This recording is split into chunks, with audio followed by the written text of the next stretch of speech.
Hi friends, welcome back to our channel mom spice box. இன்றைக்கி நம்ம பார்க்க போகிற ரெசிபி ஸ்பைசியான நண்டு ஃப்ரை. அதுவும் ஆந்திரா ஸ்டைலில் நல்லா காரசாரமாக இருக்குங்க. எப்படி பண்ணலான்னு பார்க்கலாம். ஒரு கடாயில் கொஞ்சமாக எண்ணெய் விட்டுக்கோங்க. நல்லா ஒரு பெரிய சைஸ் வெங்காயம் எடுத்துக்கோங்க. அது ஒன்றும் பாதியமாக சாப் பண்ணி கொஞ்சம் சாஃப்ட் ஆகிற வரைக்கும் வதக்கிக்கலாம். இப்போ சாஃப்ட் ஆயிடுச்சு. இதை எடுத்து தனியாக வச்சுக்கோங்க. அடுத்து அதே மாதிரி ஒரு பெரிய சைஸ் தக்காளி எடுத்துக்கலாம். அதே கடாயில் நம்ம அதை வதக்கி எடுத்துக்கலாம். இப்போ இது ரெண்டுமே ஆறட்டும். அடுத்து ஒரு மிக்ஸி ஜார் எடுத்துக்கோங்க. அதில் ஒரு 3 பச்சை மிளகாய், கொஞ்சமாக இஞ்சி போட்டு ஒன்றும் பாதியமாக அரைச்சி எடுத்துக்கோங்க. இப்போ நம்ம வதக்கின வெங்காயம் சேர்த்துக்கலாம்.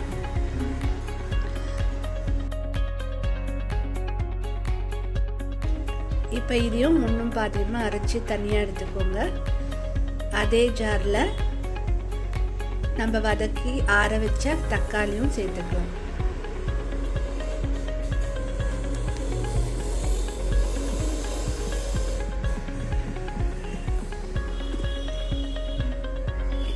இதையும் நம்ம அரைச்சி எடுத்தாச்சு. இனிமேல் தாளிக்க வேண்டியதுதான்.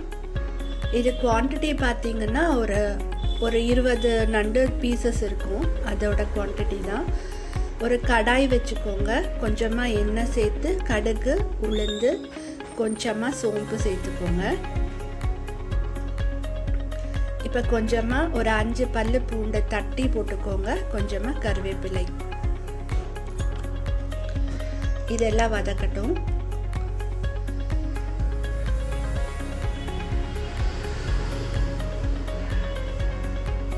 இப்போ நெக்ஸ்ட் நம்ம ரெடி பண்ண வெங்காயம் சேர்த்துக்கலாம். இந்த மாதிரி இது தனித்தனியாக தான் போடணும். அப்போ தான் அந்த நண்டு வறுவலுக்குரிய டேஸ்ட் வரும். இப்போ எதுவும் வதங்கியாச்சு. நெக்ஸ்ட்டு நம்ம அரைச்ச தக்காளி சேர்த்துக்கலாம். தனித்தனியாக சேர்த்தா தான் இந்த மாதிரி வரும். இல்லைன்னா அது நார்த் இந்தியன் டிஷ்ஷஸ் எல்லாம் பண்ணுற மாதிரி அந்த டேஸ்ட்டு மாறிடும். ஸோ இப்போ சும்மா ஜஸ்ட்டு மிக்ஸ் பண்ணிக்கோங்க.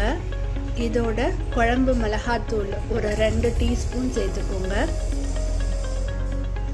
கொஞ்சமாக மஞ்சள் தூள், தேவையான அளவு உப்பு.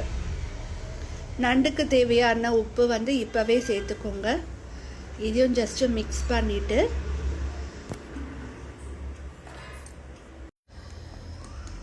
இப்போ நம்ம நண்டு சேர்த்துக்கலாம். ஜஸ்ட்டு கோட் ஆகிற மாதிரி மிக்ஸ் பண்ணாலே போதும். இது குக்கிங் டைம் பார்த்திங்கன்னா ரொம்ப கம்மியாக தான் ஆகும். இப்போ இதெல்லாம் ப்ரௌன் கலரில் இருக்குது பார்த்தீங்களா, ஷெல் எல்லாம். இதெல்லாம் குக் ஆனதுக்கப்புறமாவே எல்லாமே அப்படியே ஆரஞ்சு கலரில் டேர்ன் ஆகிடும். அதான் குக் ஆகிடுச்சு அப்படின்றதுக்கு நமக்கு தெரிகிற ஒரு இண்டிகேஷன். இப்போ எல்லாமே கோட் பண்ணிக்கோங்க நல்லா மசாலா.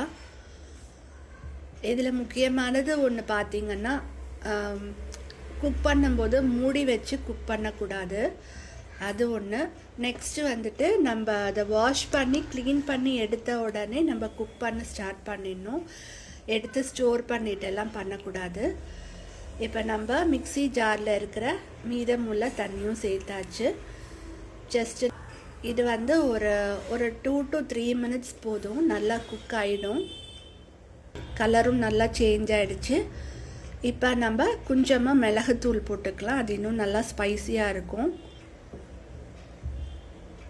இதில் இருக்கிற அந்த சின்ன கொஞ்சோண்டு கிரேவியே ரொம்ப டேஸ்டியாக இருக்கும். இந்த ரெசிபியை நமக்கு கோல்டு இருக்கும்போது சாப்பிட்டோம் அப்படின்னா நல்ல ரிலீஃப் கொடுக்கும். இப்போ இந்த க்ளீனிங் ப்ராசஸ் பார்க்கலாம். மேலே இருக்கிற அந்த ஷெல்லை இந்த மாதிரி ரிமூவ் பண்ணிடுங்க. அந்த நுனி எல்லாம் கட் பண்ணிக்கோங்க.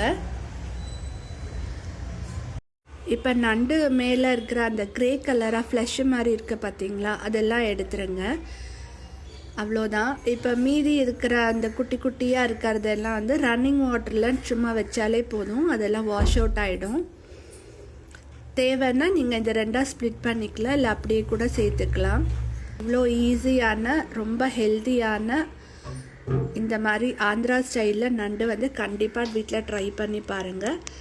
இந்த வீடியோ உங்களுக்கு பிடிச்சிருந்தா லைக் பண்ணுங்கள், ஷேர் பண்ணுங்கள், கமெண்ட் பண்ணுங்கள், சப்ஸ்கிரைப் பண்ணுங்கள். தேங்க்ஸ் ஃபார் வாட்சிங்.